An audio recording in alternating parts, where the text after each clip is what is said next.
Couple other things to just keep in mind. You are not taking up anyone's time or space.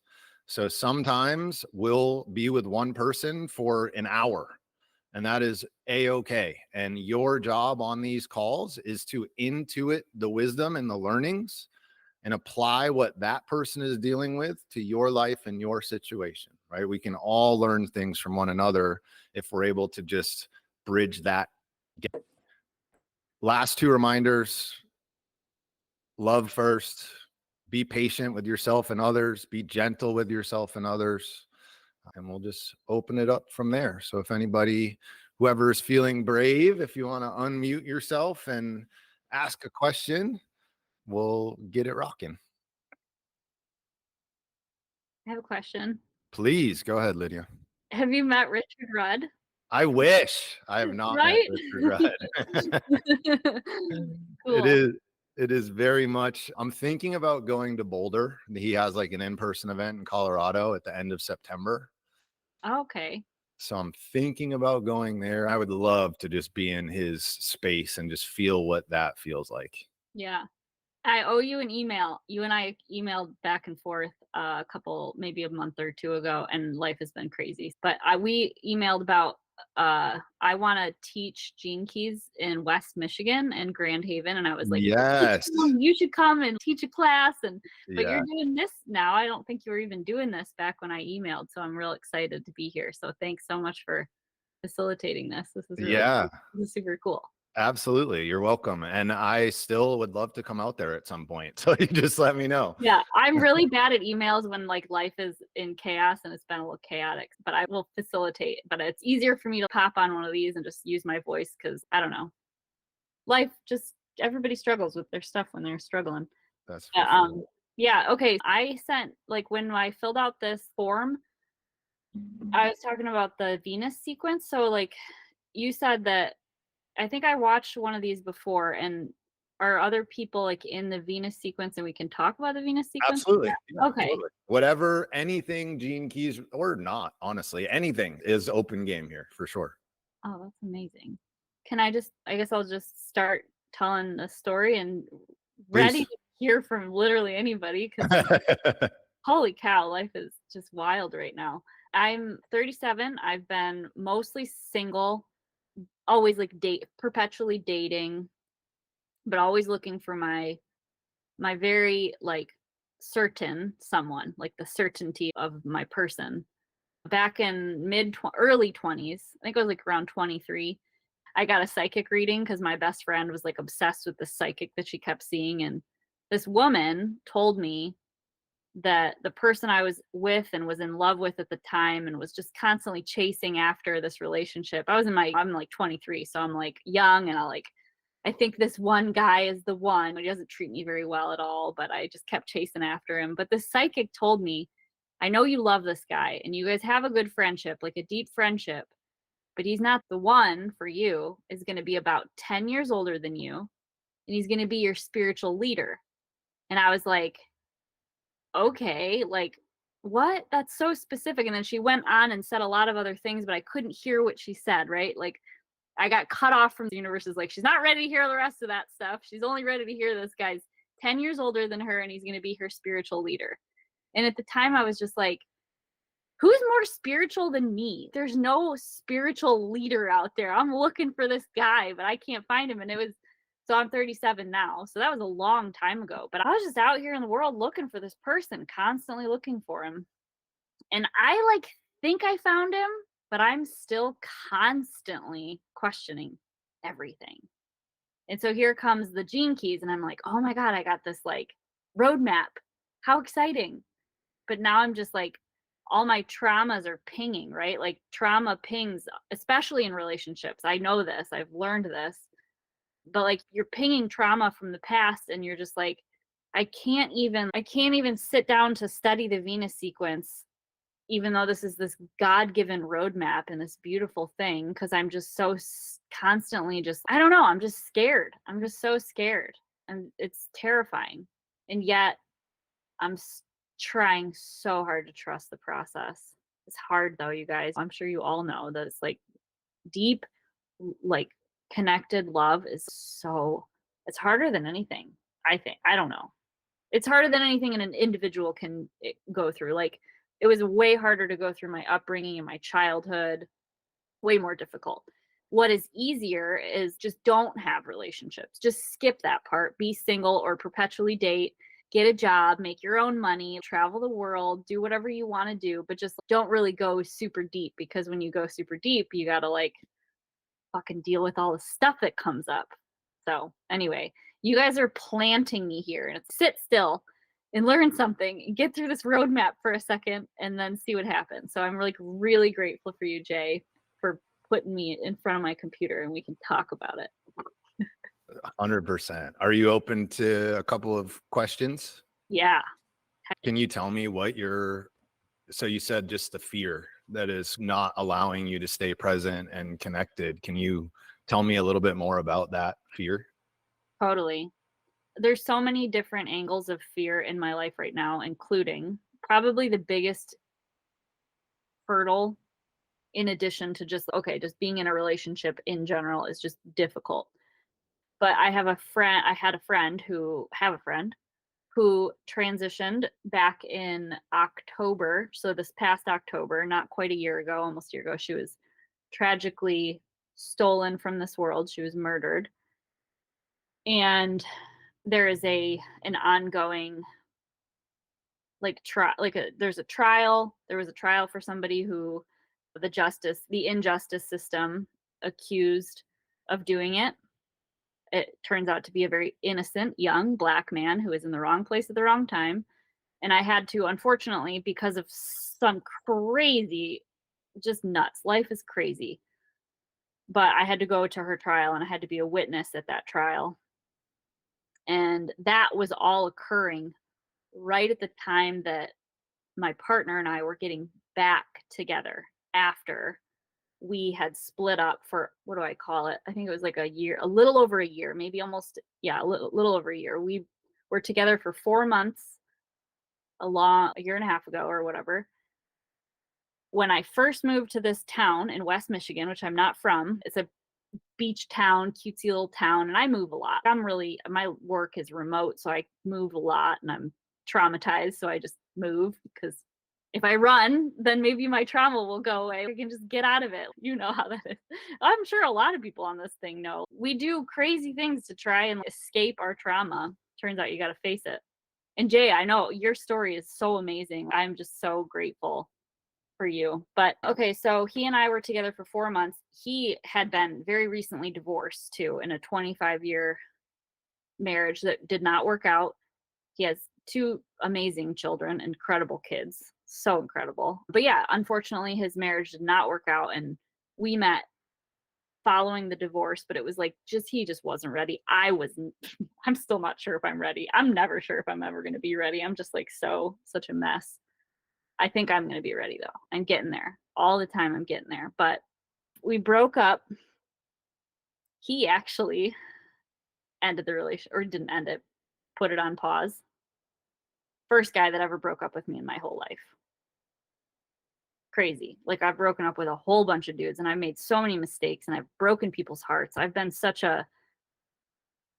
really, like, I've behaved badly in the past. Like, I really hurt people. And he's the first guy that came around that I really fell deeply in love with. And he broke up with me. And yeah, it was tough. Like, we stayed in contact a little bit here and there. Like, we would run into each other a lot. And it was always like, how you doing? Love you still. Trying to get over you. So hard to get over you. And I'm just still not quite ready. And I'm like, yeah, whatever, me too, I guess. So, but one day we got back together. We just ran into each other, and it was the divine timing to make it work out. And it happened to be at the beginning of this. Actually, the experience with this murder trial didn't even start yet. Like, I knew that the trial was about to start up, and I didn't know I was going to be called as a witness to that trial. The last year has been like trying to just reconcile the fact that like an incredible human in my like former life, we knew each other. This woman and I knew each other through political organizing. But to try and reconcile like a murder, and it seems to be that it was definitely a crime of passion that happened from someone who she was dating in the past. This is a man who I don't know if this person killed her because I wasn't there, but like they pinned it on a black kid from Detroit who was in the wrong place at the wrong time. The jury found him to be not guilty of the murder. While this fucking investigation is going on, her ex-boyfriend confessed to the murder. He confessed to the murder. Then he changed his mind and he was like, no, I didn't do it. Just kidding. That was like a psychological break that I had. I didn't actually kill her. Like I had a breakdown. So meanwhile, this poor innocent young black man is being held in jail. And then this guy confesses, but he's white and he's Jewish and she was Jewish too. And so it's just like fucking crazy stuff. Pardon my language. But I'm trying to reconcile this like insane story who in my brain believes like this poor girl was taken because a man was afraid of rejection. And I have a friend who said to me recently, women are afraid of being rejected.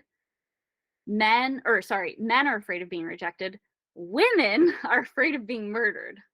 That was a phrase that a friend of mine said. So like, and that's a huge part of the fear too, right? It's like women walk around on this earth and we're scared, literally scared of being like unsafe. We're scared of being unsafe. We're afraid of not being fucking safe in our fucking bodies. Like it's nuts. And here it is playing out in real life.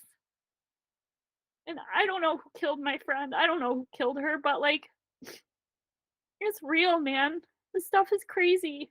So adding insult to injury that relationships are just complicated and they're hard is like, that's the answer to your question for why I'm scared. And I appreciate you asking it. And I'm sorry that it's such a long answer, complicated one, but thanks for asking. Of course. And I'm so sorry that happened. That's sad. It's just so freaking sad. And the other thing about it is she was really special too. Everyone is special. Every single person in this world, it has a gift. But a lot of people are afraid to shine their gifts, right? Like they're afraid to really show up in the world. And this woman showed up. She's incredible. She worked in politics in Michigan, and she was an organizer. She was not a politician. She was an organizer. She was a woman of service, a woman who would give her soul, like to make someone happy and loving. And she's just such a perfect like example of how to be of service. And I'm not the only one who thinks that. There's like thousands or hundreds of people that think that, thousands. She's so incredible. And anyway, thank you so much. Do you feel like and none of us are perfect, of course, but do you feel like you try and live your life in a way like she lived her life, meaning that you try and be of service and that you try and help the world to the best of your ability when you can? I did. I do think that my friend's name is Sam. I think she had more of a stamina for it. When I was an organizer, I went, I gave effort, probably a lot of effort. Receive any money, time was money for my organizing effort, so I physically couldn't keep going. I literally had to like, if I worked on campaigns, like on someone's political campaign, I earned money, but that wasn't really what I wanted to be doing. So there's just, yeah, I have an interest in being of service, in trying my best to always give and be of service to the world, but somehow I like do it too much to the point of total like depletion. And I've done that a lot in my life. Like it's almost like this thing where I think a lot of people do, like in traumatized situations where they're like, I want to give so that I am enough, like so that I'm perceived as enough and a good person. And that's like just somehow it's like a backwards way of doing it. And I've been in therapy for a couple years now, or no, sorry, a little over a year. I mean, I've taken therapy in the past, but like I was really doing like a weekly therapy. And I think I'm like starting to get a hang of, okay, I'm an empath, which is perceived to be like the right way of being, right? If they're like an empath versus narcissist, you've got like narcissism, empathy. The narcissist takes from the empath, but the empath is just as culpable, right? Like they're just as responsible for their over giving or like constantly feeding the machine that is like this over giving, like getting yourself to this depleted place. And so to answer your question, you said, do I feel that I am of service to the world? Like Sam was. I think Sam just had, I didn't know her I didn't know her enough to speak on this kind of level of intimacy about her and like her giving and her service. I just know that whenever I saw her, it was as if nobody else existed. She's just like listening. She's like right there. And she's just, who are you and how can I help? That's a feeling. And I'm like, if only I could figure out how to be that way too, so that I could be that way all the time for people, but also live a healthy, happy, successful, loving like life with a partner who loves me. And I know Sam wanted that. I know of the fact that Sam wanted that. She never told me that directly, but I know of that about her. And she was, I think, 40 when she passed, and she sought that. She wanted that. But it's difficult. Like when you're in the political arena, it's like when you're in any arena where you're just like 100% of me is going into this big project, big efforts. It's just so tough to like partner. So I'm just trying to reconcile so many things in my life right now and trying to maintain this heart of service too at the same time. Instead of pinging to this, nope, I'm totally isolated and I have to just completely focus on myself, which I definitely do that all the time. I like move to a new town where I don't know a single soul. So I can just focus on healing my broken brain. And then I'm like, okay, I'm ready to go out and be of service again in the world. Just like forgive. And then I'm like back to the same thing. So I can speak about this intelligently. Can I fix it? I don't know. Hope so. Yeah, there's a big difference in logically understanding something and actually being able to embody it in our lives. Do you feel like you have appropriate boundaries in place now? I'm working on it like all the time. I think that one of the biggest blessings in this relationship is okay, so in place of a healthy boundary is an unhealthy boundary establishment or whatever. So how do you fix an unhealthy boundary establishment or unhealthy boundary pattern where you're like playing out, for instance, my partner does not like to cook. Like he'll starve to death. He's just like struggling. He's like, I'll just eat a jar of peanut butter. Like I'll just eat peanut butter for the rest of my life. And I'm like, Jesus, this poor guy. Like I'm obsessed with cooking. I love cooking. I love nutrition.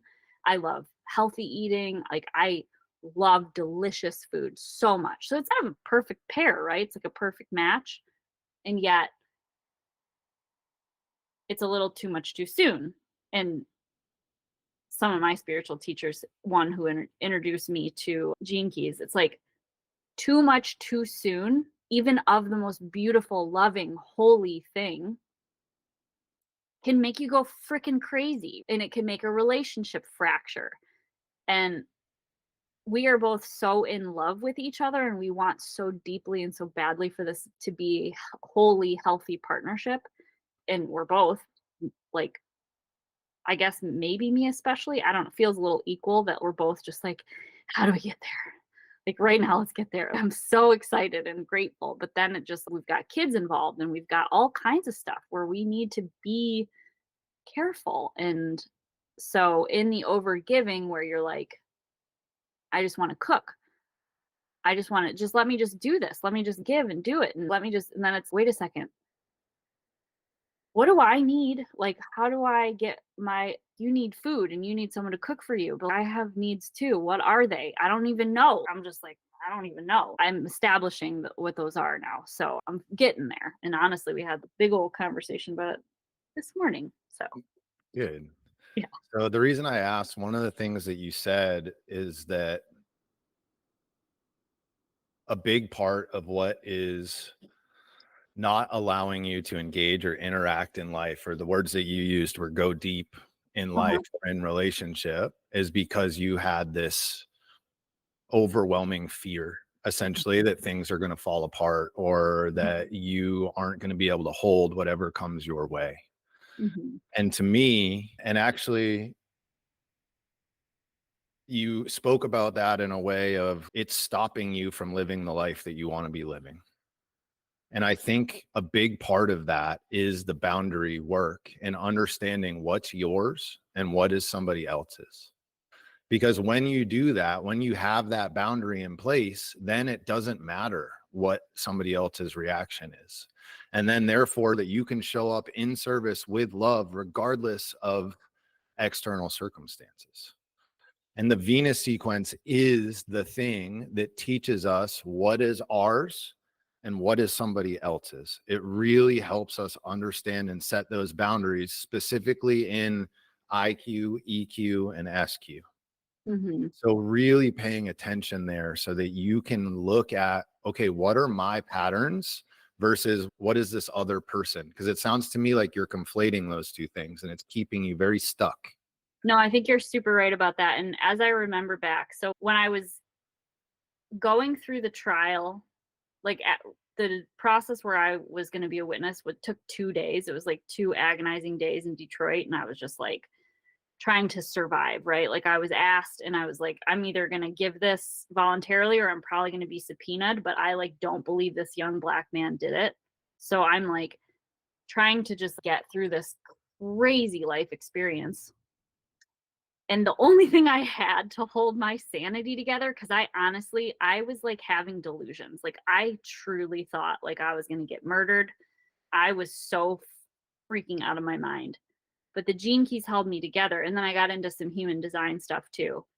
And one of the things that I know you're telling the truth about, and hopefully this helps you, hopefully all of this story, I'm not just blathering to you guys and this boring, but the one thing that I know you're telling the truth on is my partner has a shadow called deafness, which is, oh God, I'm trying to think. He and I have an almost identical, like, we have an identical action or activation sequence on the outside, by the way. It's so crazy. And we have an identical hearts, the one that's in the middle. But I don't have all of his memorized otherwise. I would tell this better. But anyway, he has deafness as the shadow. And I find myself, now that we're in a serious partnership where we're, like, on the same page and we're going toward long-term commitment, I find myself becoming a lot more, like, enmeshed with his shadows, and I'm sure he's enmeshed with mine too, but one is deafness. Thank you. Insight, epiphany. That's right. I knew that. I did know that, and then I forget because I'm, like, getting busy and distracted. But yeah, I find myself being deaf, like, a lot. And he says things and I'm just like, I didn't even hear what you said. I'm not even hearing it. And I think, is that what you mean? An example of what you mean?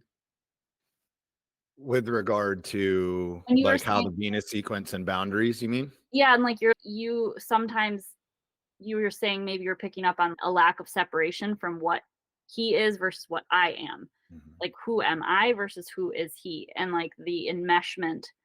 And I can't help but believe that's inevitable, like, the two becoming one is inevitable, and but it's only good and healthy if those two are whole, Mhm. healthy individuals and they're not super stuck in shadow. Yeah, there's nothing. So you said there's me and there's him. Like the way that this boundary problem is solved has nothing to do with what his shadows are or understanding his behavior at all. The Okay. way that you're able to draw that boundary is by understanding yourself and being able to know this is how you respond versus this is a patterned behavior that I'm triggered into right now. Mhm. Let me open this up. Is there anybody that has some wisdom to share? Lily, I see your hand up. If you want to chime in, please.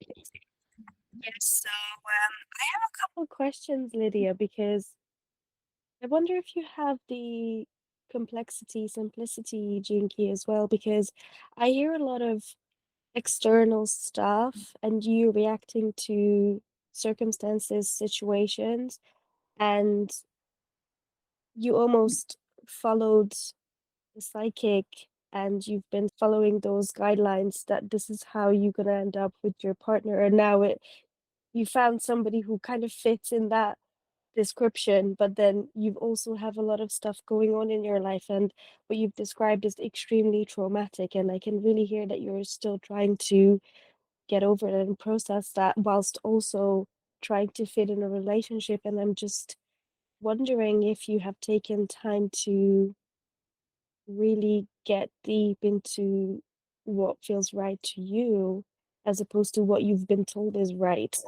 if that makes sense.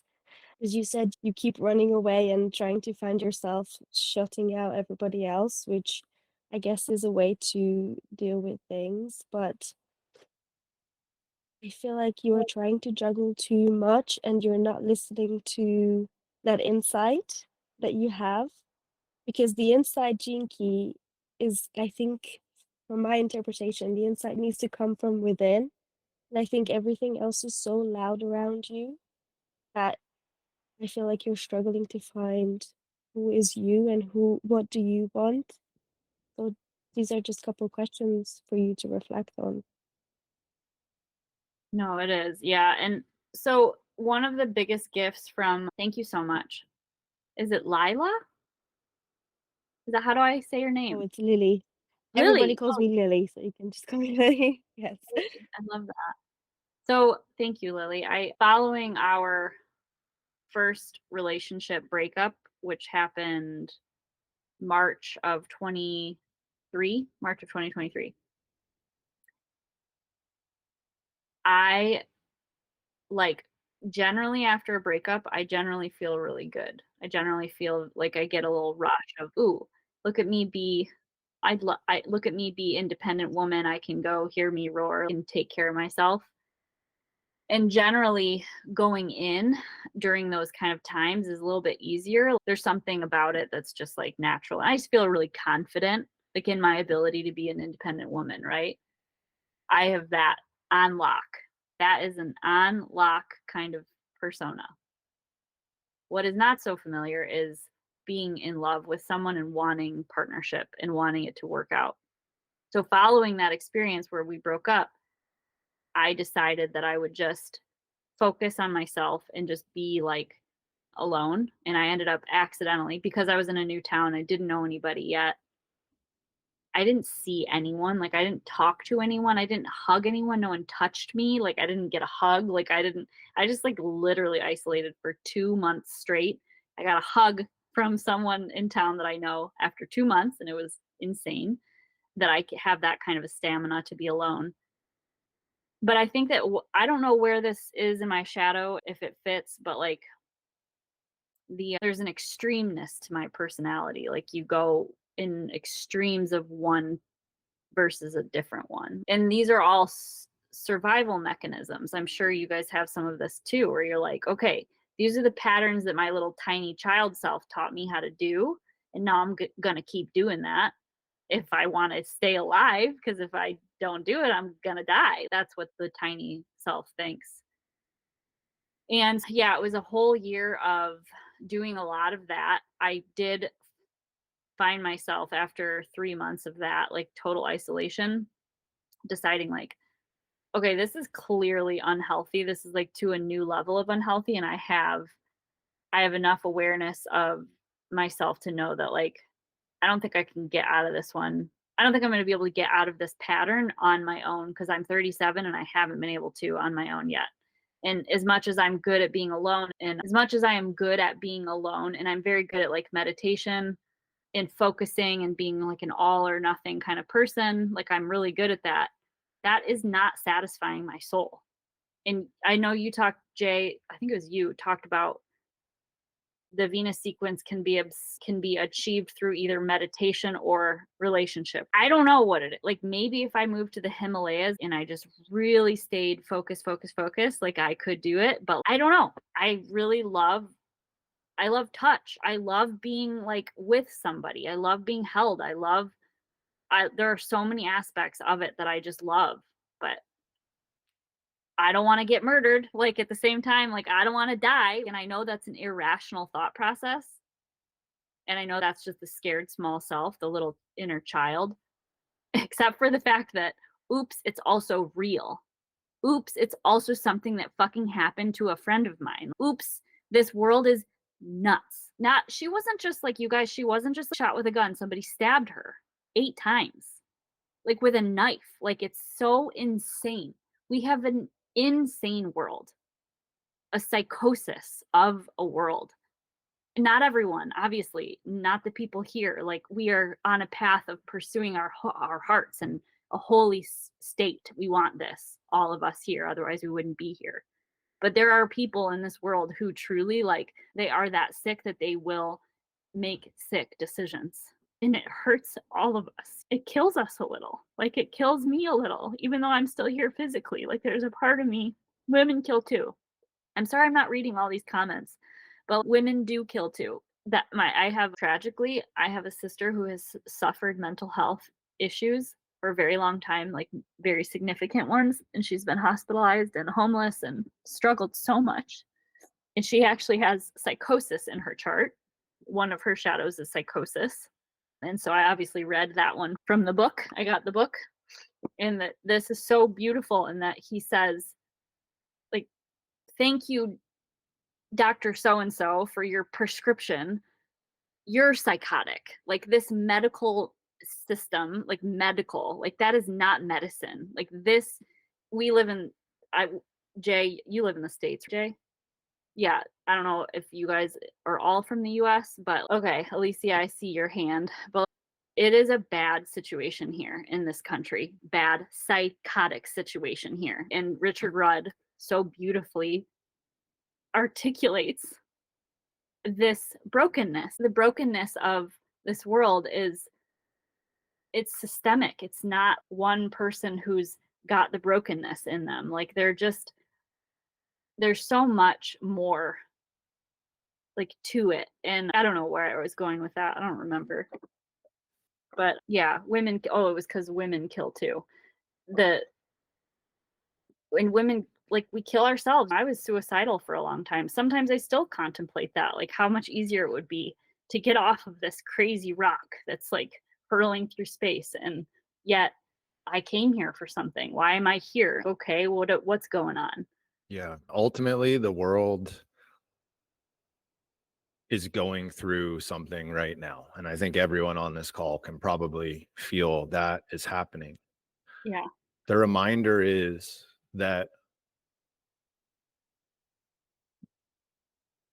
although this suffering is so deep and intense and clear that it is deeply affecting you and your soul, that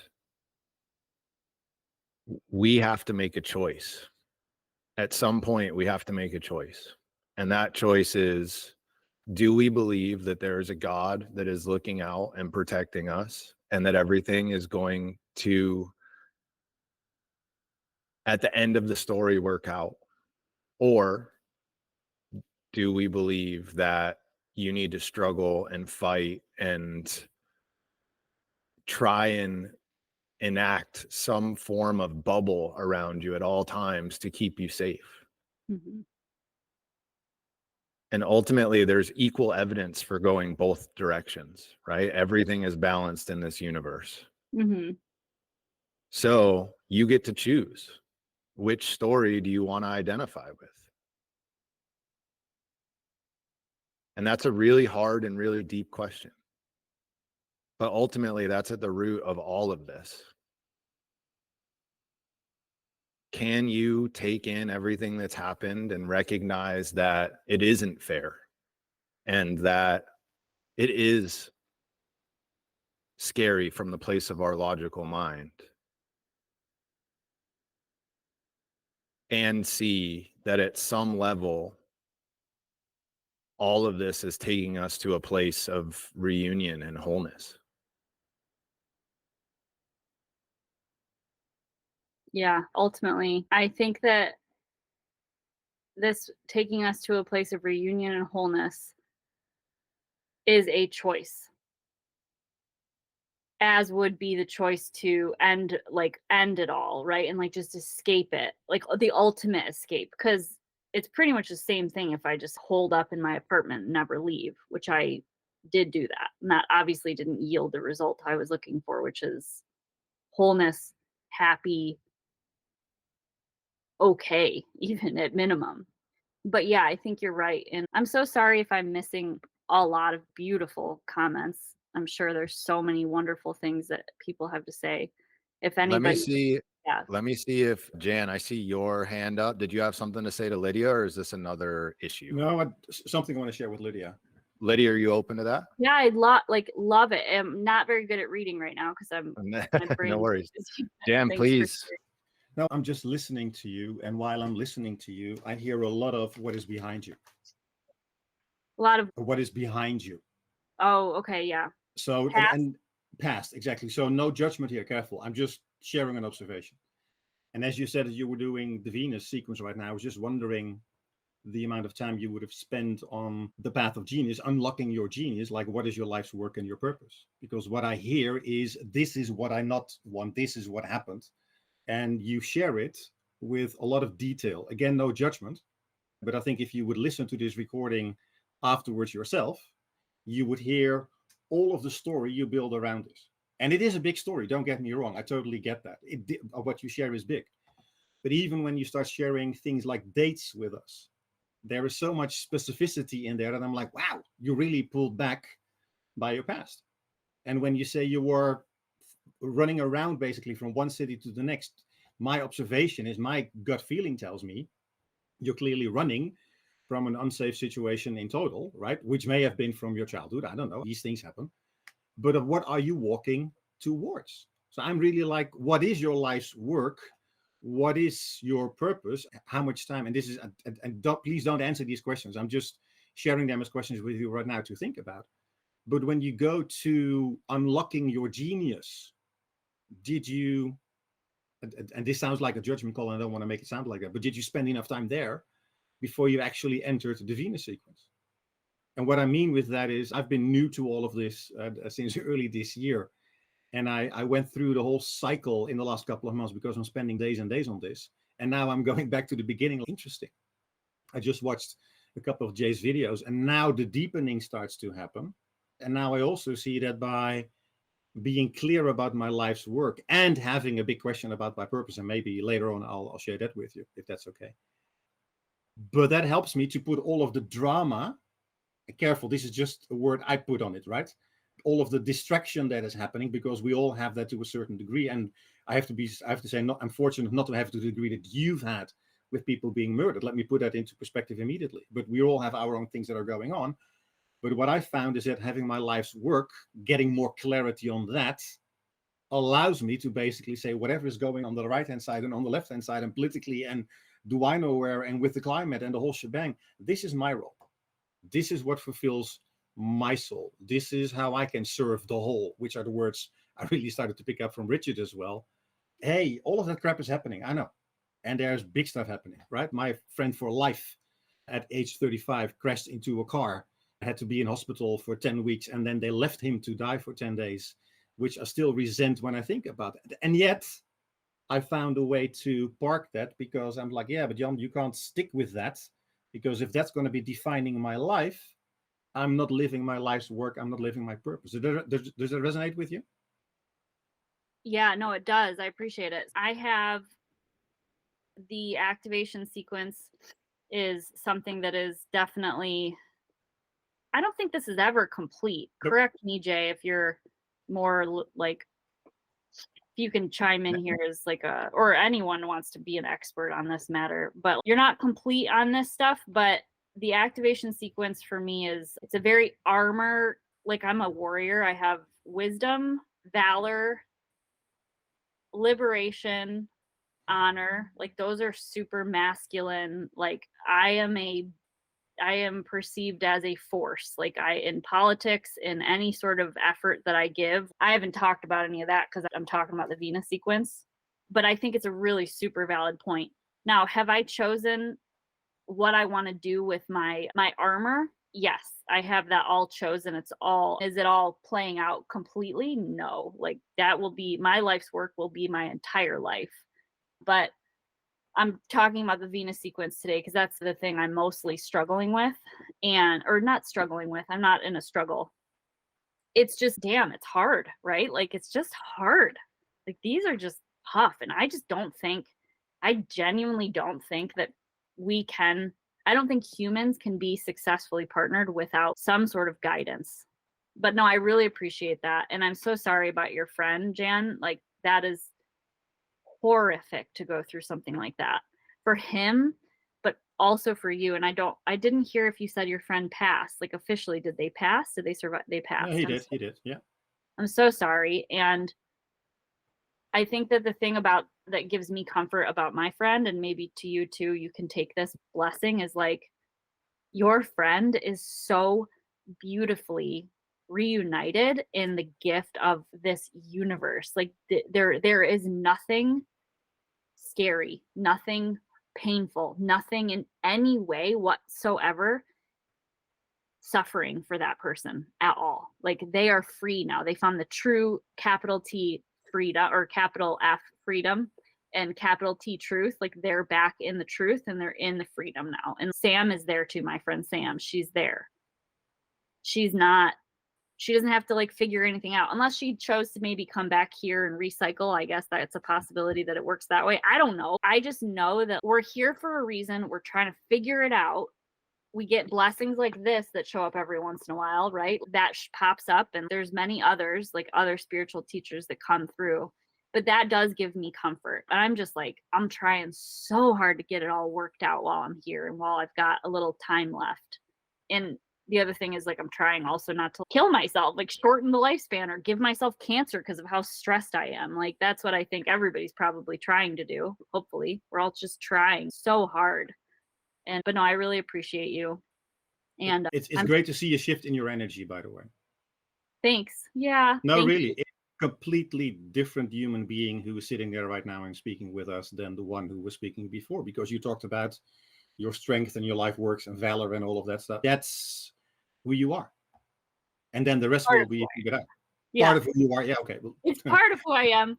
But the rest of this stuff is like, I'm still not sure. Like, I'm not sure about the rest of it, but I'm getting there. Like, I'm getting there. And again, if I started out by talking about that activation sequence on lock, like, I can just go. Like, I am a masculine force and I can lead, and I'm a very strong leader, which he talks about in like the write-up of your profile.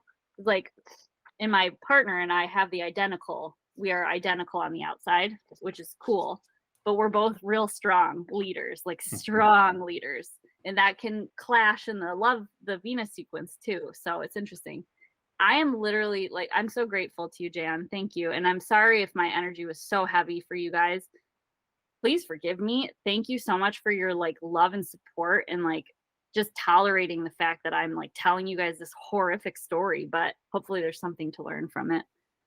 Thank you guys so much. I love all this. I'm like, it's difficult to keep all of these incredible humans straight. Thank you so much. Can I share something that's relevant to that exchange that just happened? From what I've noticed, without trying to get too technical. Hi, my name is Christian, by the way. Nice to meet you all. And I will first announce that I'm very nervous. My heart space is like, woo, taking in a lot. This is great. And at the same time, the energy shift notice is really interesting in that, in the Jungian sense, you mentioned persona, right? And the opposite of persona is our anima or animus. It's like our animating force. Anima means soul, animus means spirit. And you came alive once you started interacting in a positive way with a male energy. And so it's not something that necessarily has any kind of a specific point I'm driving towards, other than you just highlighted how much you drive masculine energy, and you have that leadership quality. And I think most of us have just experienced that coming through you right now. Like, I could totally see you picking up a spear and just say, let's go, like right now. That was the energy that kind of came through. And that came through that animating force, right? That masculine energy. Now, once you start to have fear towards that masculine energy, you start to get small, you start to cower, you start to victim spiral. So I think that's just an observation maybe to notice within yourself, to contemplate, to have that awareness of like, when you're starting to spiral, especially in relationship to masculine energy, it's like, when's the last time I've truly connected with masculine energy, healthy masculine energy? Because it's not It's not just necessarily saying that it's all healthy. It's definitely not, as you've been describing. There's a lot of aggressiveness and violence and terror, and a lot of that comes through that. But something I heard recently also is that when we perhaps have a trigger on something that's physical, something like death or killing, there can also be a subtle projection or introjection that we're noticing there. In which ways are you a killer? Like, to be masculine, to be aggressive, to be assertive, you might have to kill a dream. You might have to kill someone's thought process or to do something to that degree. So maybe there's something to own there. I'm not suggesting anything specific, or even that's the case. I don't know, just observing and expressing my observation. But that relationship to that animating force, that animus, that healthy masculine energy, you just came alive. And I think that's just something to notice and track. So that's all I wanted to share. That's so amazing. Thank you so much. Yeah, I totally agree. I think you're completely spot on there and very plain. I've already spoken about it. What do I want to kill? Myself. Like, I would never hurt another human. I will kill myself and my energy and everything over saving another person, right? Like, over being this masculine protector. Like, I'll tear down an entire world if I have to protect an innocent person, right? Like, but that's I don't know what you want to call that, but like, that, if taken in the shadow or taken in a bad place or wrong direction, I guess you'd call it. Incorrect direction. Let's use that word. I like incorrect instead of wrong. Incorrect direction. You could get suicidal. You could be terrifying. And ask my family. Like, my sister goes into psychosis. She goes into the hospitals. I become terrifying. And doctors and politicians and important people listen to me. They do it. They've done it my whole life for 15 years. But if not given the chance to open up that other part of myself, that softer core, I think you're right on the Jungian like perspective. Like, so smart on that perspective. Offer something else also. I guess that was a rhetorical question.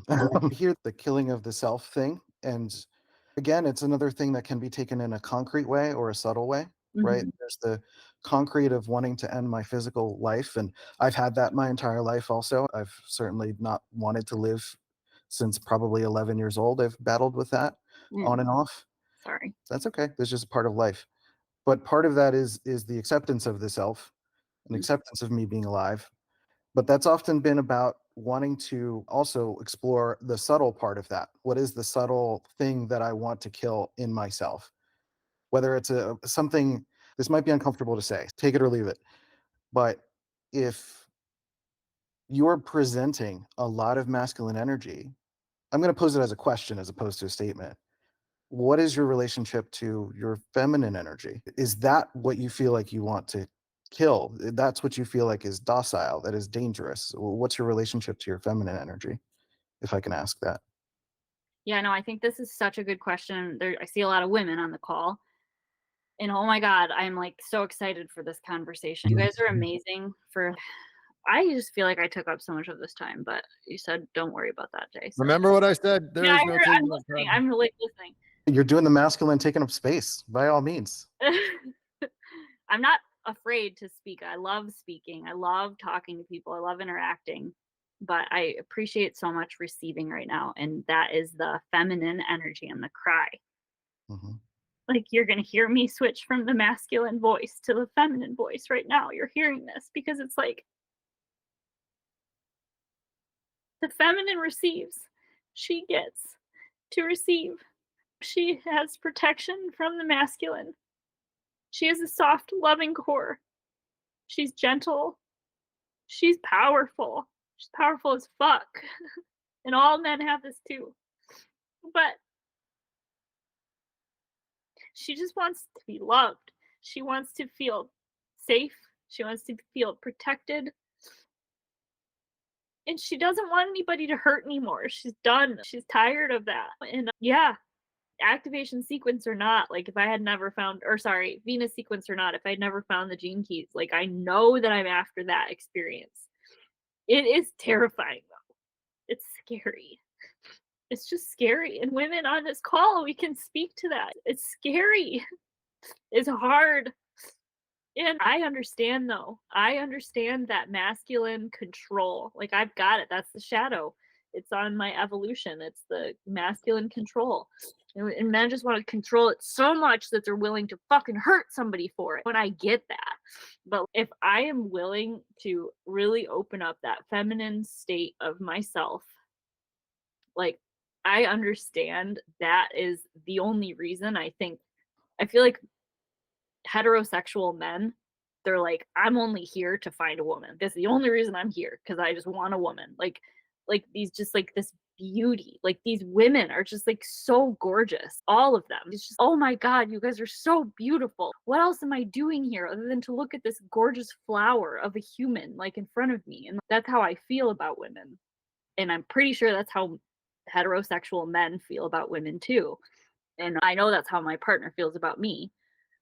And yeah, you're so on point. Like these are so beautiful truths, like deep, wise truths. And I think ultimately also it is an owning of the masculine that you bring.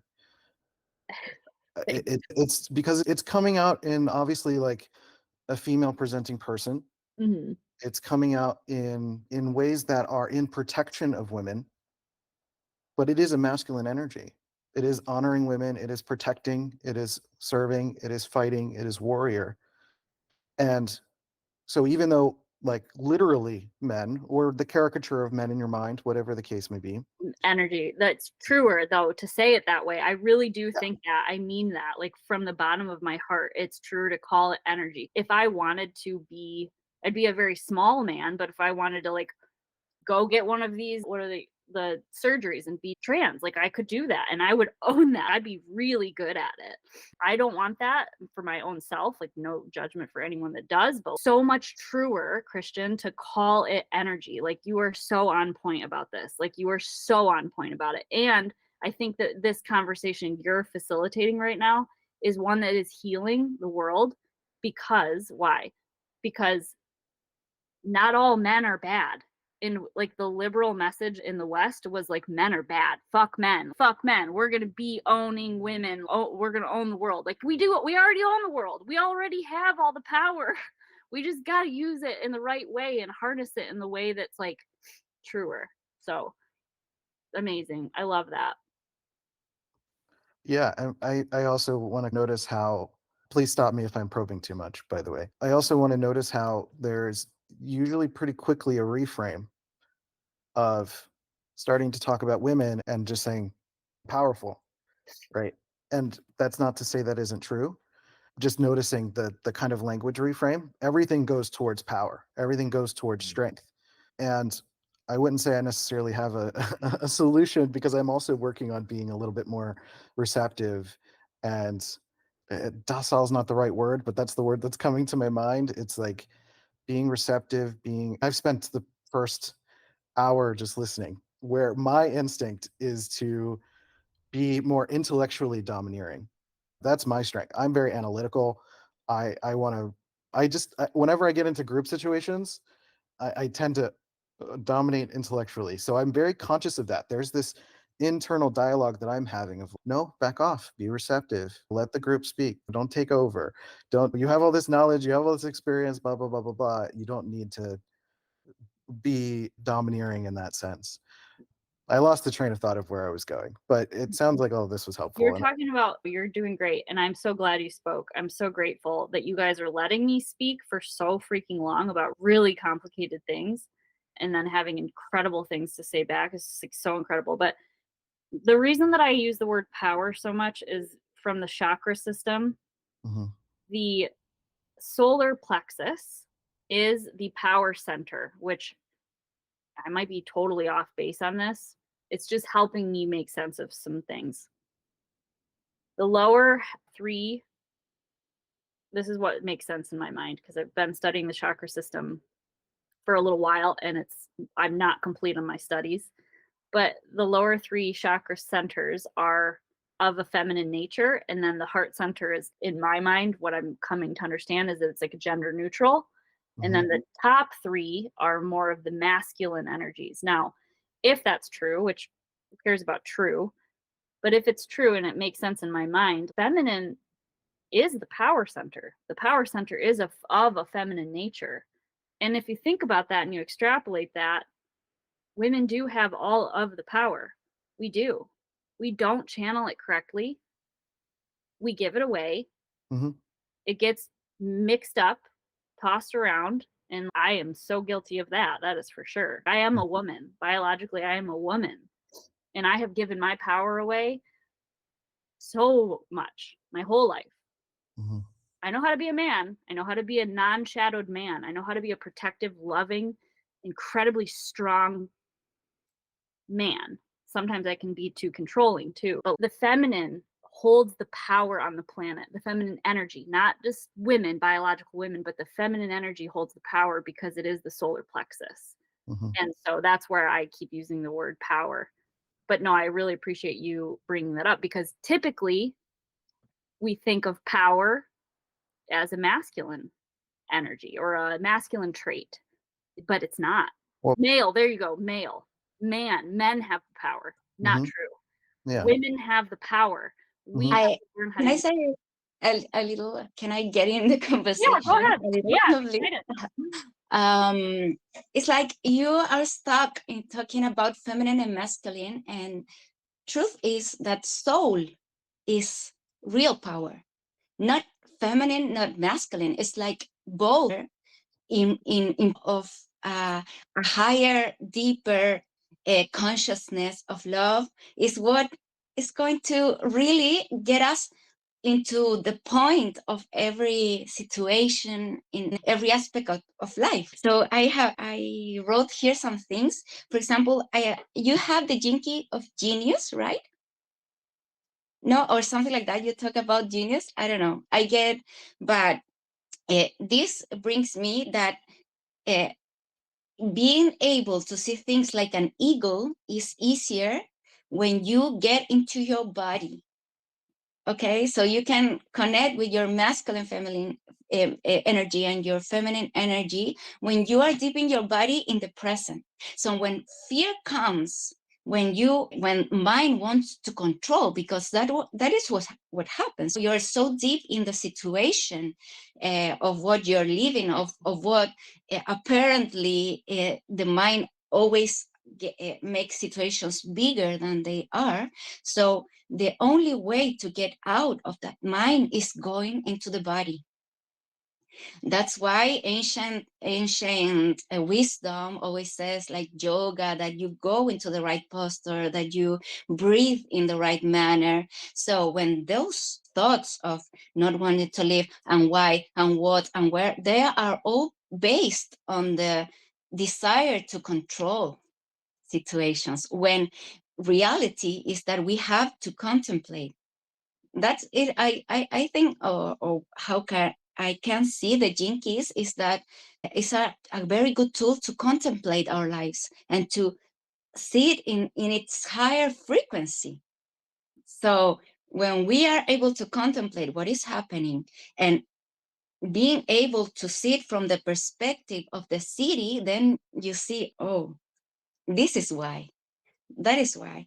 And these situations that when we see us, because I can talk also from my experience I have in my purpose, the rebirth, jinky from reaction to rebirth, that is always being born again. I have deep transformations.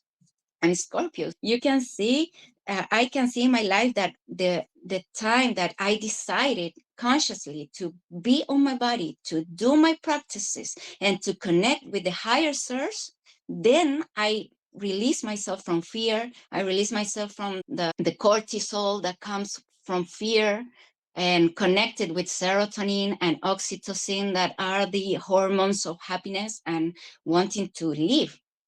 So obviously your situation of this murder and these things that we cannot even think are so hard to understand because they are complex. It's the complexity of life, right? But one of the things that helped me, and hopefully can help you too, is the sacred scriptures, like the story of King David, for example. King David in the Bible, he was a king. He was persecuted. People wanted to kill him because they don't want him to be in power. So people persecute him, and he was so afraid. He was really afraid. And the only thing that him from that scary mind was praying, was being in his body in connection with that higher source. You can see also in Bhagavad Gita, in Indian scriptures, Arjuna, that was a warrior, had to go to war, and he would see all his family die. And he was horrified. He was anxious to go to that. So what he did, Krishna, that was God in that moment, like he was channeling God, he listened to him, and he started telling truth about life. So it's so important to have a right association. In India, it's called sadhu sangha. The sangha is the who we associate with. So if we are joining people who are telling us fear, you're gonna be full of fear. But if you are with people that talk about your wisdom, like these calls are really great, because we can get some insights about life and higher understandings. So I wanted to share a phrase from Anais Nin, that she was a poet and a feminist in her time. And she always says that the time when the butterfly is in a cocoon, yeah, the moment when she cannot handle pain anymore is exactly the moment when she turns out to be a butterfly. And in birth, when we give birth child, the moment when it hurts the most is the moment when the child borns. So when you are in those situations, never forget this phrase, because it really helps. It really helps to understand that we don't control, that life happens, that we are only in control of our decisions and barely and our mind. And if we give it the right shot to breathe and let the beauty of life emerge, then it's going to be a little more easier. So that's a little of I wanted to share. That was very healing. Thank you. Metaphor is really powerful. That was a really beautiful metaphor. I've never given birth to a baby, but that was really special. And thank you. That was really super sweet. Thank you, Ananta. Lydia, I want to give you time to process everything that just came in, and I just want to check in and make sure that you feel okay and that you feel like you're at a point that you feel complete for now, at least. Oh yeah, that was so incredible. I'm good. I know tears are overwhelming, but that was really special. This is super special. Thank you. Yeah, no, I'm good. If I wasn't, I would leave the call, but I'm just really grateful to be here. I didn't mean to take up this much time, but obviously I need to talk with some people that are wise. I think that you didn't take up anyone's time. Like we said, I think that this was super valuable for everybody here. And there's a lot for you to sit with and try not to think about. Important. Let it in. Feel it all the way down. And please shoot me another email. Let's connect. I could take this in a million different directions with you, but I feel like you've been drinking from a fire hose for an hour. So let's let it be for now, and then we'll circle back around. Thank you for being so open and sharing everything. Christian, thank you. Jan, who else? Ananta, everybody that just shared. Thank you guys. So I've got Sophie and Ameeta with hands up, which might have been pertaining to Lydia, which, like I said, we're gonna leave that for now. But do either of you have something that you want to bring up or talk about? Yes, I do. I Shoot. really do. Yeah. She said something about being in the body, and I wanted to guide her being in the body. And I don't know if it's space for that or if she wants that, but I can do this right now. And we can all do this if you want to. That would be what I have to offer. My intuition is not right now. I want to give people a chance to discuss some more Yeah, of this that they're here absolutely. for. Whoever that was, please go ahead. I have something to bring, like a question of my jinkies. I don't know if I can do it, but first maybe Amita can talk so she can say what she wanted to say. Okay, yeah, we'll do that, Ameeta. And then Sophie, I'll come back to you too if you had something separate, but let's go Ameeta for now. It's still about Lydia, but I just wanted to say how amazing I found it, Lydia. This is not hopefully anything more that you have to reflect on that I'm offering. I just wanted to share with you that I found it so beautiful that you were able to embody complete opposites as you shared the masculine side of you and the feminine side of you. And I feel like that's such an immense strength because for many people, we're typically embodying just the one or the other. And to see this amazing display of both opposites with equal passion and equal energy in you, I feel like that's a gift for you to be able to experience those two sides and then to be able to come to this beautiful golden mean within yourself because you have access to both those extremes in this amazing way. So I just wanted to reflect that back to you and say the best of good luck to you. Beautiful. So sweet. Thank you. I'm striving. Oh my God. Some people think it looks crazy, but I'm like really trying. I'm trying. It does look a little crazy right now, but until it gets just settled down. But you guys are so awesome. Thank you so much. Oh man, this is amazing. I'm having good cries over here. These are good cries. Like good cries. I promise. This is all good stuff. I love that. I love that feeling so much. Feels so good. Okay, Ananta, please. Okay, it's about my pearl sequence. The pearl sequence is the call. Yeah, I have in my vocation devotion, from half-heartedness to devotion, and in my culture innocence, and in my pearl celebration. My question is because sometimes it happens to me that, of course, in my Venus sequence, I could really see what was happening and I could see clearly everything. And it went very easy to understand and to say, oh, yes, this was, and it was exactly as I was living. But in the pearl sequence it's been a little hard because in my pearl I have celebration, and sometimes it comes that energy, low frequency of expectation, and I like go into the lower frequency, and I believe that I self-sabotage sometimes in that. So my question is, how can we do to maintain that energy in a higher frequency? Because it's hard for me, and also because some things like my vocation, I have line 2 of marketing, and in my culture the line 4 of network. So it are new things for me, because when I was younger I kind of block all my creative energy and I unlock it with time, yeah, with healing and all that stuff.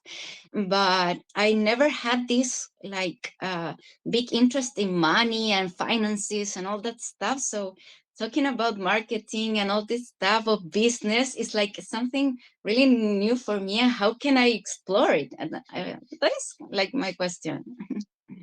So I heard two questions there. One was like a frequency question. How are we able to keep our frequency higher, I think is the words that you used. And then the other is how to integrate spirituality in business. Is that fair? Or give me a little more clarity around the second part.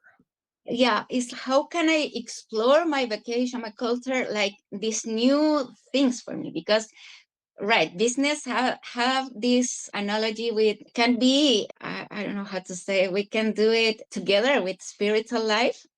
Yeah, but we are all like sometimes conditioned to think that business is like, being a businesswoman is like you lie, you have to sell and all that stuff, and how you complement it. That is like my question about this specific Jenkins and lines. So like how to approach business from us, but still staying grounded in your spirituality. Yeah. Okay. So when you hear the word marketing, what does it mean to you? like making, I love to do all these designs when I start a business or something like that. I love to make the logo and all that stuff, and my creativity is like explode. It's really good, but it's never something that I like even saw myself doing. It's like something so new. So it's I don't know. Can I offer you a reframe around marketing a little bit that might help? Yeah. Yes.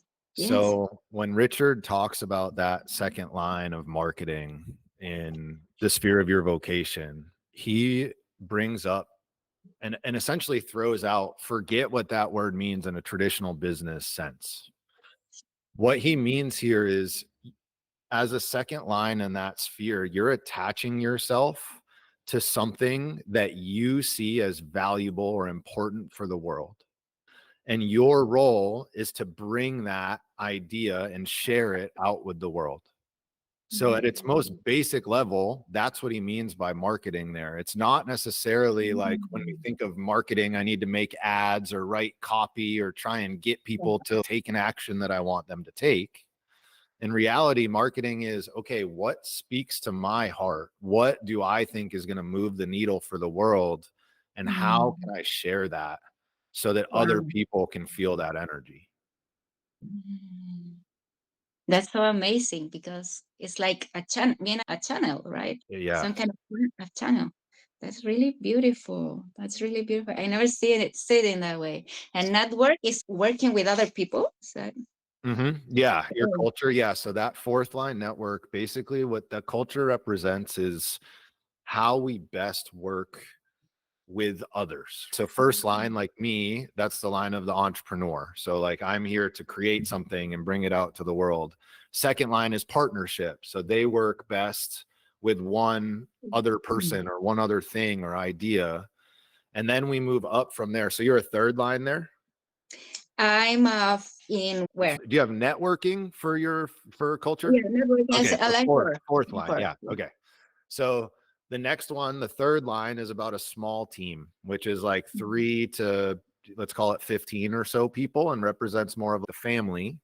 And then networking ties intimately to that second line at your vocation, because networking is about connecting those different family groups. And the way that those different family groups are connected are through sharing this thing that you feel called to share out with the world. That's so beautiful. That's so beautiful. And my pearl is a line 1 that is like simplicity. So in celebration, simplicity is like celebrating life for whatever reason. It's like that. Absolutely. And I think what I'm sensing here is that you're trying to attach the pearl sequence. It's almost like you're trying to make it solely about business. But when you did the Venus work, how much of that work was spiritual work for you? Yeah, everything. Everything. Everything. Right? It changed my life. It changed my relations. It changed everything. But ultimately, that Venus work isn't about spirituality. It's about relationships. Yeah.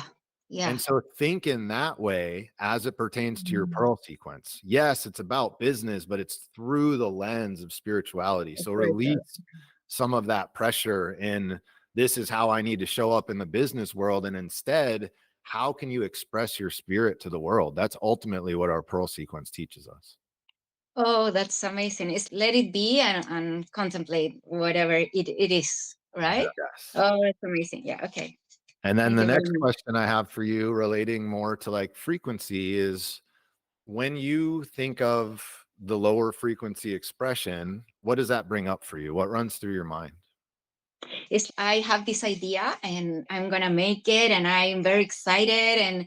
But in someday I like wake up very low frequency. There are days that we wake up very low frequency, and how it's gonna be, and it's gonna be like this, and am I gonna say? Are they gonna say me yes or no? And it starts that expectation of expecting a result of what I done, and I think that throws me back to earth, and is make the process really slow for me. But So if those moments never happened, then what? then what I happens? will be always celebrating, even if something doesn't work out. Is that true? Because ultimately there's these parts inside of you that don't identify with that celebration yet. Yeah, and I can see them now. I can contemplate it, because before I was like, oh, and I get into depression and why it didn't happen and all that stuff. But lately it has been like everything is working out for me, and the universe is conspiring for me. And even the things that don't work out are perfect for God's plans. They're so beautiful that it's just a rainy day for big sorry said Miracle, yeah. yeah, that's it. Yeah, so So I can. each time you drop down, quote unquote, down into those lower frequencies, you're able to connect with a part of you that doesn't yet fully connect to celebration. And Yeah. until you heal all of those parts of you, you're Mhm. never going to fully align with that city. And so by lowering our frequency, it gives us an opportunity to see that part of ourselves and to really connect with it. And in that Yeah. connection, that's when we're able to heal that particular piece of ourself and bring it up along with us. Yeah. So I just want to reframe, there's the lower frequencies are part of us. It is part of who we are, and they're there to draw our attention to our unhealed places. And Yeah. without these, you'd never be this unified whole person. You'd stay split. You're just ignoring part of you if you were to stay in celebration all of the time.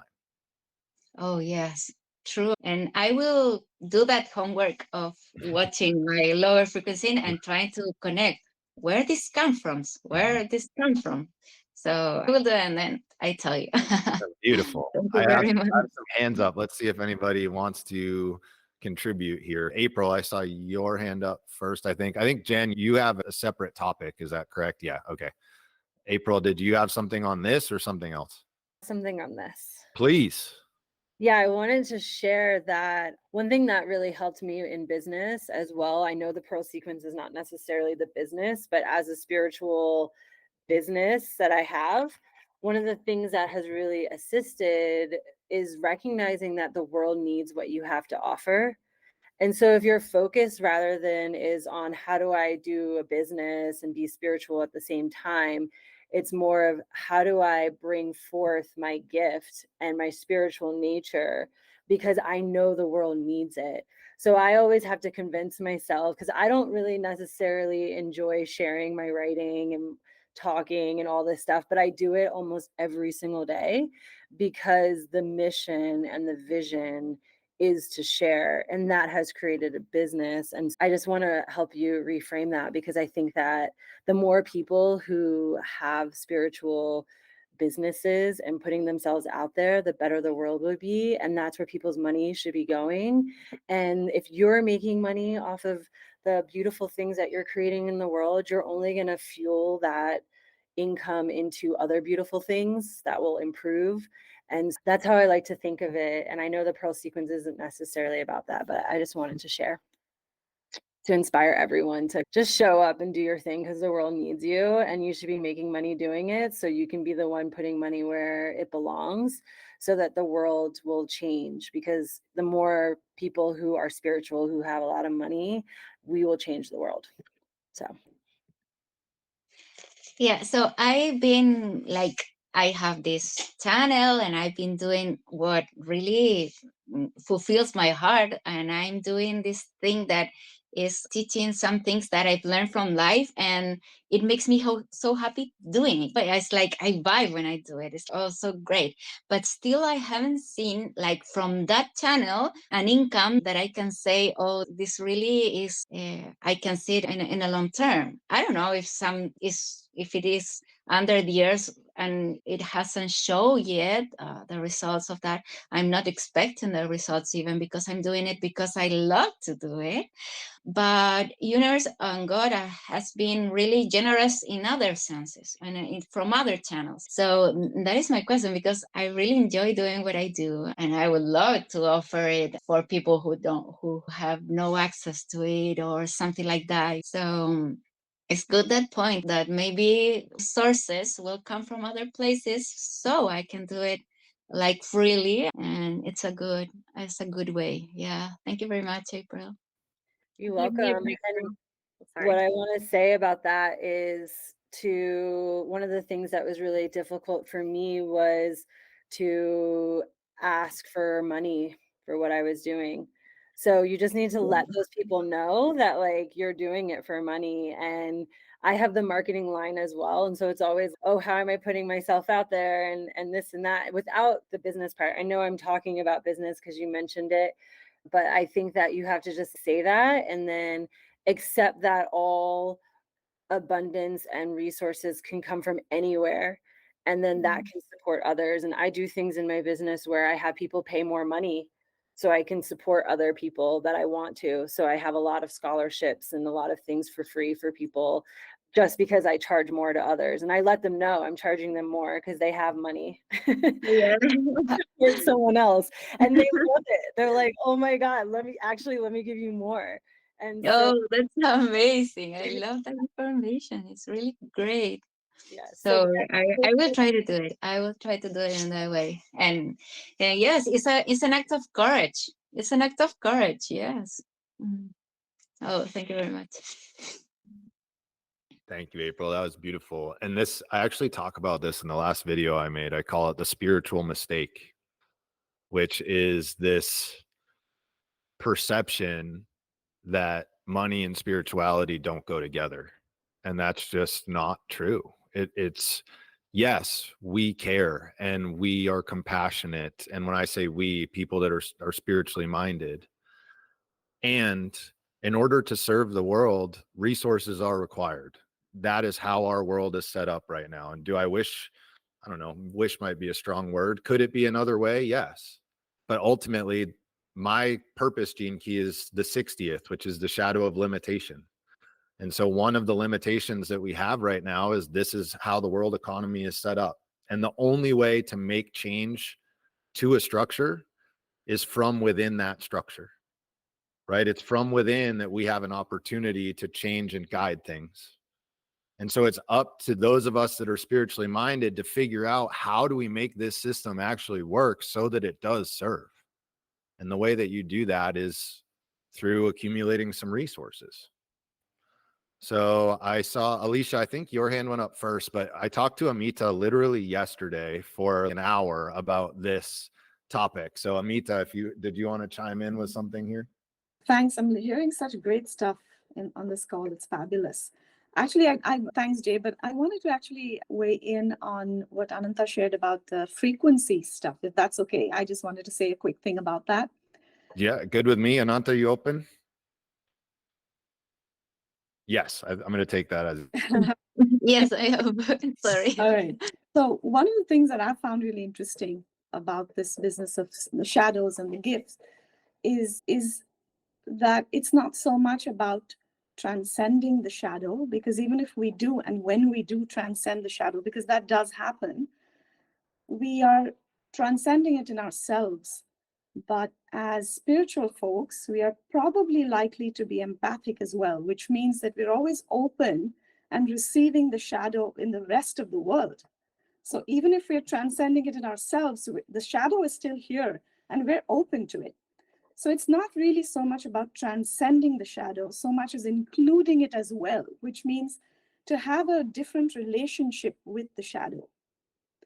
So that we are not as, I think the way that evolves is not that the shadow starts disappearing, but that our relationship with the shadow starts changing. And that we are less pulled down by the shadow, but more compassion arises in us when the shadow arises in us. And so that's a kind of a pivot. Instead of dreading the shadow and dreading to be in it and having this difficult relationship, we just start to get more compassionate when it arises, and it shifts something in us.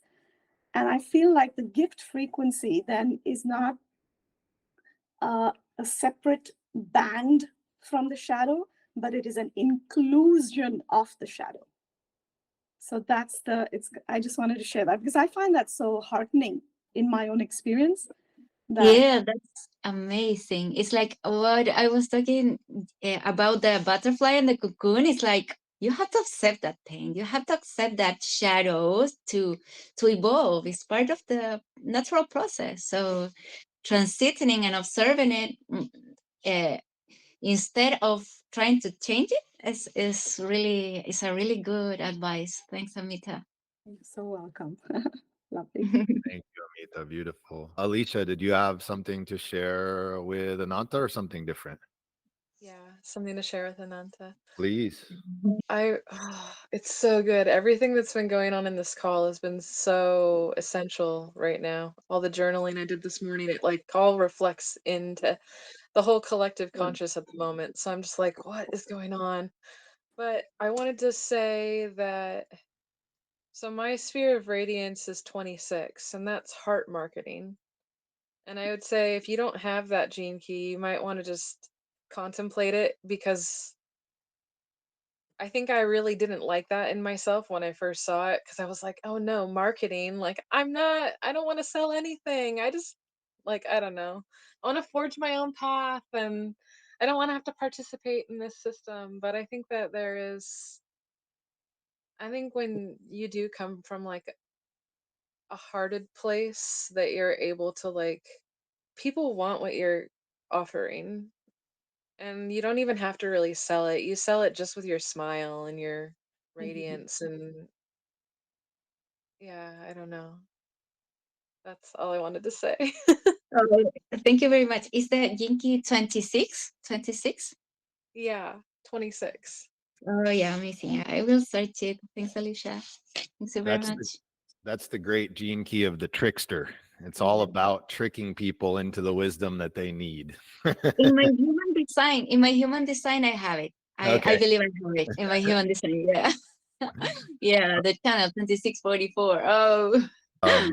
Okay, so I've got, let's see, Marco do you have something for Ananta or something separate? I know, I think it's a general reflection. I got Okay. a lot of line twos in my chart, so I've been sitting here wanting to say something, and then I went, let me just wait, and then the answers came through everybody else. And I think that is the reflection. Is I call it duality is a myth. Seeing there's no hot or cold, we don't know where hot starts or cold ends or something like this. And it's always about finding the balance. It's like people go from one extreme to the other, but it's like the middle path is in Buddhism, it's the middle path. And once we can understand there is no good or bad, no black and white, shared a little download which came through last new moon, which is like love is the reconciliation of all paradoxes. I know it's a little bit of something to integrate, but it's literally that. It's like there are no paradoxes. If you look at the channeling of the law of one and things like that, it's at the 6, let's say, level. There are no paradoxes. Everything just is. And once you understand that, and whenever you think, ooh, this is bad or this is good, like just sit down and really look in yourself. Again, the answers are within yourself. You'll find that answer. You'll find where I'm in an extreme. Let me go back to the center. And as we say, like, we need to be centered all the time. And it's funny, Ananta, just to add to you, and the answer came, just be yourself. If you want to start a business and if you want to market, be you. Like, what do you feel the world needs? Because that's what's inside you. And we are not separate. As I said here, I'm sitting here going, like, I could answer and I could talk on a 33 life path. So communication is within me. But then there's that too, which means like just sit back, just observe, just let it happen, and at the right time the answers will come, which has been happening through that. So I am literally in the process of writing a business proposal for somebody I synchronistically met at a party through a little joke, and that then became a whole conversation. And I'm literally using my 7, what is it, attraction. And I was listening to it the other day. There's a channel, there's this lady, just like, instead of me reading the gene keys, I listened to it. And it was just like, oh, there is actually my strategy. It's actually me. Like, if I conduct my communication, I don't want to call it strategy, but if I'm just myself, what I really believe in, and I have a lot of 5s as well, so it's like putting everything together and working for the benefit of the whole, I guess, is like an analogy. then I really believe, and it's not easy because I'm getting a lot of pushbacks, but that's just simply because I'm not communicating. I found out today was one of the things, like, I'm getting pushbacks because I'm just saying this is how it is, but I'm not really communicating why I think that way. And as soon as I did that, like, everything softened up. That was just my thing. It's no good, no bad. I don't remember who said it, but the gift is in the shadows in the gift. There is no separation. And if you find that middle path, that is, I believe, from what I've learned, not through the gene keys, but before, through life, is that's what the city is, just a reconciliation of the two opposites, and just seeing there is no gift, there is no shadow. It's like the one wouldn't exist without the other. So anyways, that's what I wanted to share, and I hope it helps. Thank you, Marco.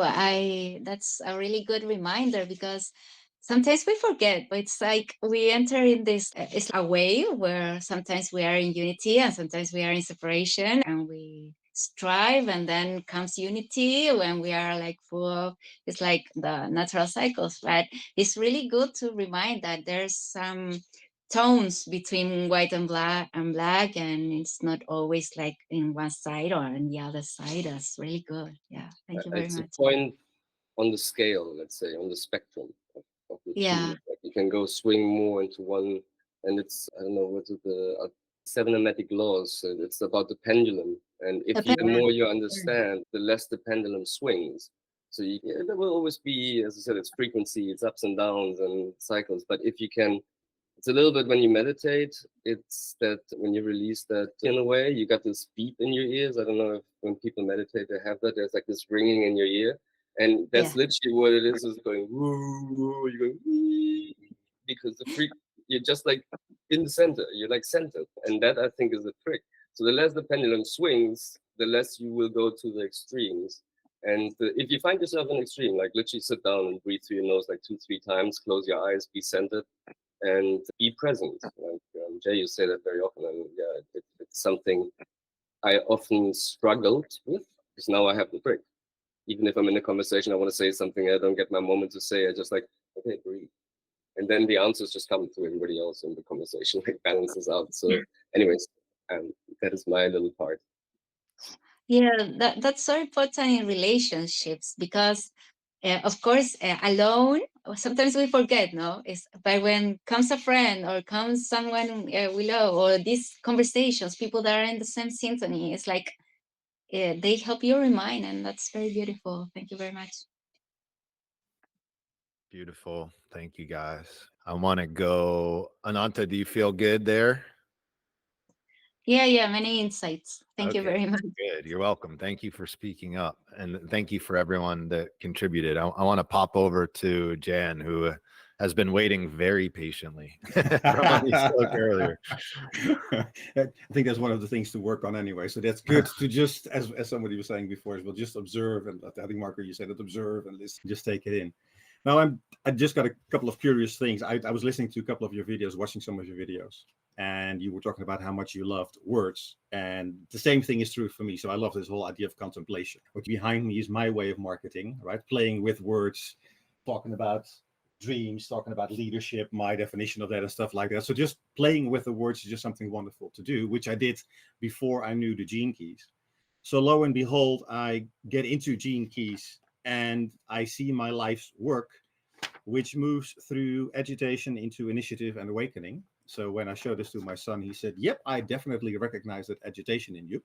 So I was like, thank you very much for that openness. I know definitely where the shadow is, and now also what I hopefully can do about it with the gift.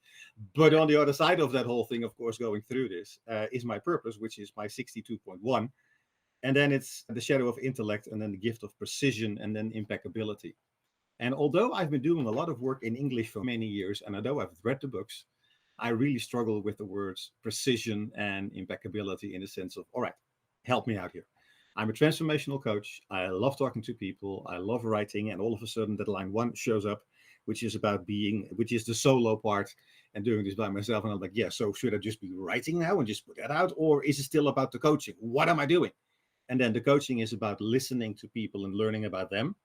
And then my life's work, the line 5, is about the fixer. And I'm like, whoa, hang on, those two don't really go hand in hand. So if there's any light you can shed on, that would be really appreciated. So just for clarity, you're wondering about the dichotomy between the line 5 leader and the line 1 going within defined stability? That's one of them. And the other one is really when you look at the purpose, I think that's the main thing for me. This whole thing, the shadow of intellect, and then the gift of precision, and then the city of impeccability. That whole thing, like, help. What is it really all about in your words, in your wisdom? When you hear the word intellect, what does that bring up for you? What it really brought up for me contemplating it is really about, that's all about the mind and the head. So we were talking about getting into the body, which is more about intelligence. So that's really about the thoughts and the questions and what is going on. That's really intellect for me.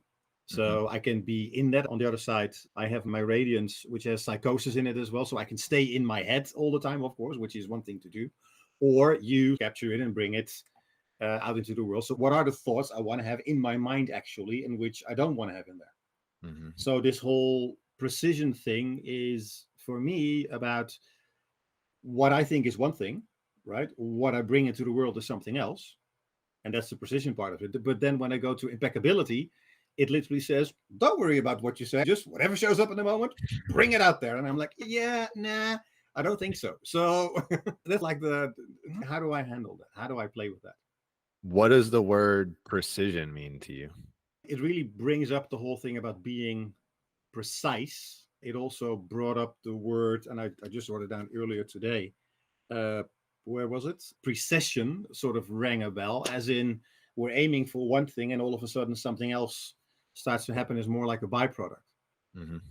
And the precision is what really brought it up. Is so be really short and brief in the questions that you ask. When you share an observation, make it really the observation, make it more about which and not about you, because that's what a coach, in my view, needs to do. It's not my opinion, it's not my thing, but what do you observe and how do you bring that forward? But then the impeccability basically says, at least my interpretation of that is, whatever shows up, and it's not your words anymore, don't care, it doesn't come from your intellect anyway, so just bring about whatever source wants to bring through you.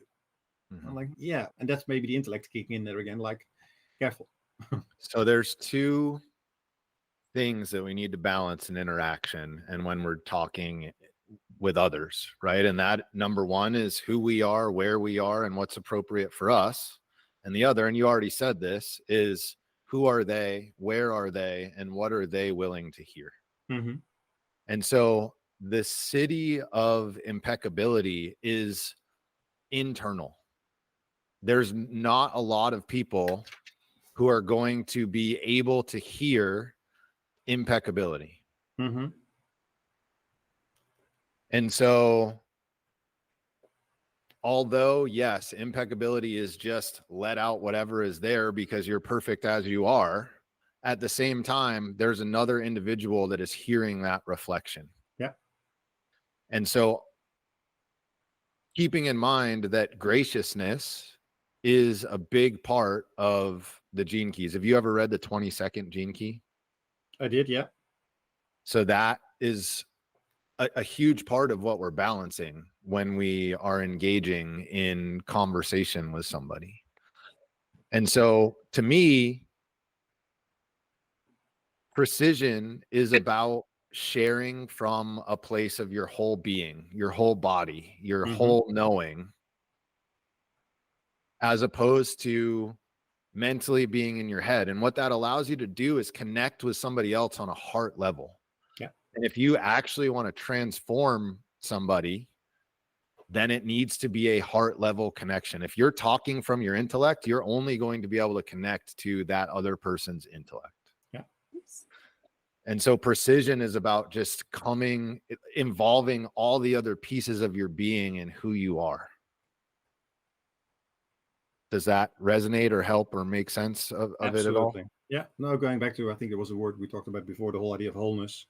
It needs to be the whole presence, not just the head, but the whole thing is here. So let's engage the whole thing in the conversation as well, including, as you say, the heart and the gut, basically. Exactly. And then when we get to the city, every gene key basically is the same. They're different words for the same experience, which is the non-existence of you. And so that is why it's like there is no separation between what you're thinking, what you're feeling, and what you're being and the outside world, because there is no you. And so it's not like you're just like, oh, this thing came up and I need to filter it before it comes out. There's no one there to filter. Lily, I know, I see your hand up and it looks like you have this key. Did you want to chime in here? Yes. Hi, Jan. I have two of your keys. So the 62.1 is literally my life's work. And then I have the psychosis and my evolution. And I just Okay. wanted to share with you because when I read these, I was like, what the hell is that?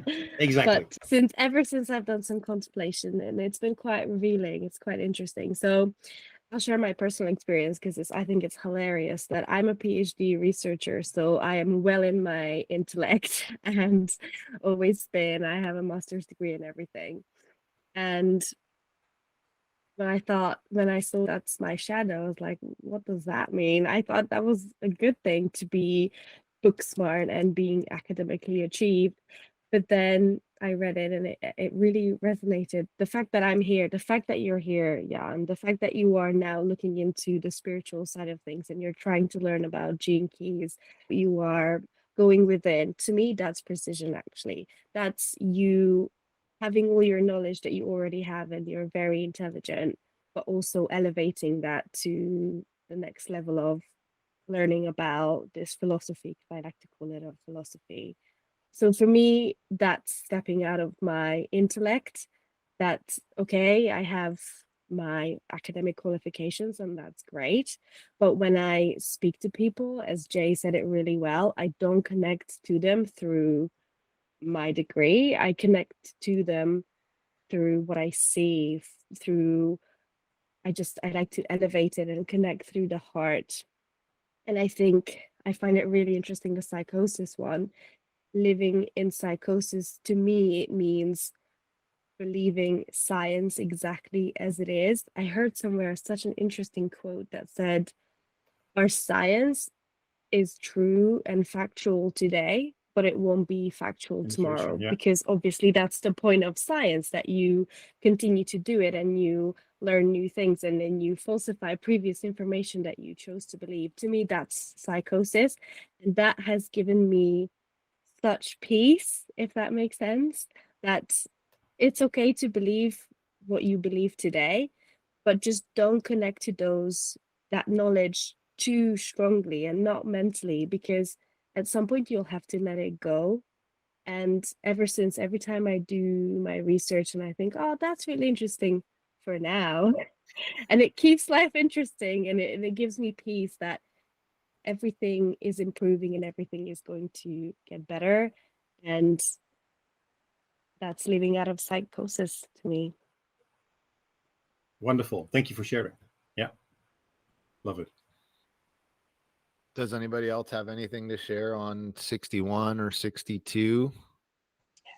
I don't know those jinkies a lot, but when you say all those terms, what another term that came to me is like excellence. Do things like with precision, and I don't know what the other word you said. I didn't write it, but it's doing the things with all your heart, with all, and always knowing where to. Precision for me is like giving in the blank, right in the spot. Having that. You know where you're going and being precise in what you want to say and being precise. And as Lila says, psychosis is like we are so deep in science that we are not open to other things that science still cannot explain. So when you open and you try to give your best with excellence, then everything like unfolds. Mm-hmm. Thank you. When it comes to the 5-1 situation, I love how you preempt this, right? The 5-1 situation. I just want to, what is your understanding of the two pairs of programming partners? So we've got life's work and evolution, and then we've got radiance and purpose. Can you describe to me how you see those on a broader general level? Oh, I think what I see there is basically what you described in the video I was watching today, is really like the life's work and the evolution is what's going out there, the conscious part of what I'm doing. And I love the word awakening there as my city, including initiative. I'm taking the initiative to awaken people to, hey, there's a different way of looking at things, right? I think one of my big statements is there's so much untapped potential out there that people are not using, and you can't even blame them for it, because there's a level of ignorance out there because we were never taught. So education is a big thing for me, in the sense of the youth, as an example. We were talking about the things that happened to us in the past. I think that if people like us, if we would understand more about trauma and how to actually recover that, if we would teach kids age 12, 13, 14, life happens, shit happens, excuse the word, but this is how you can handle it and process it, right? Instead of just doing it intellectually, get it into your body and then get it out of your body. That's the awakening I'm looking for. So that's the doing part of that. And then when I look at my evolution, my 57.5, which is about the unease, intuition, and clarity, the clarity part resonates a lot to the precision part, going back to what Ananta just said, the words that we use and how we drive that forward. And then when I look at my radiance, the whole idea of the gift of inspiration is really, can I, through my life's purpose, bring the right words out there? And words, in my case, are quite often questions, right? Not just the words, but really questions. That's what I throw out there a lot. When you look at my LinkedIn profile, it's filled with an observation, a word, and questions like, hey, if this works for you, have a look and see what answer shows up. And then through those questions, really get into the clarity, get into the awakening. But the funny thing is, when life's work and evolution are the conscious side, and the radiance and the purpose are the unconscious side, I'm so darn conscious about those words. So this whole thing about precision and the impeccability, like, that's not unconscious. So what's the unconscious part of it? But I just love that whole contemplation, what was said before. It's never done.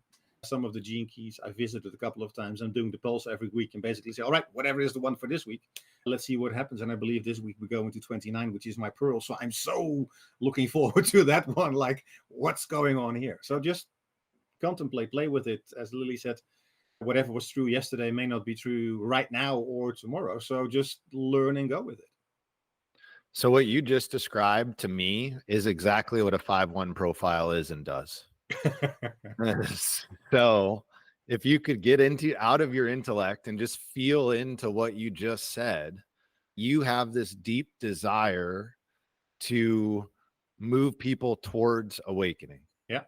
And that is external to you, right? That is what you feel called to do in the world. Yeah. And then if we come down to precision and impeccability, that is you going within to find the right words, to write the right questions, so that you can come out goosebumps into helping others awaken.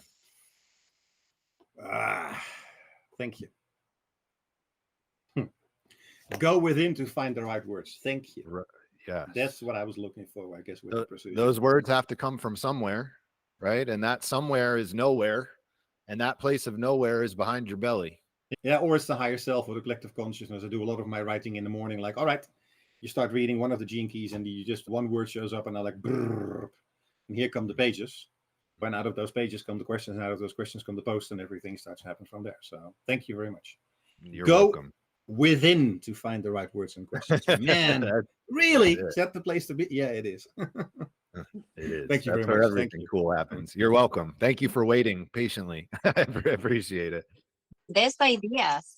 Sorry. I'm sure you have the best ideas. You're very creative. Ones are very creative. You will have amazing ideas if you let yourself go within. Thank you.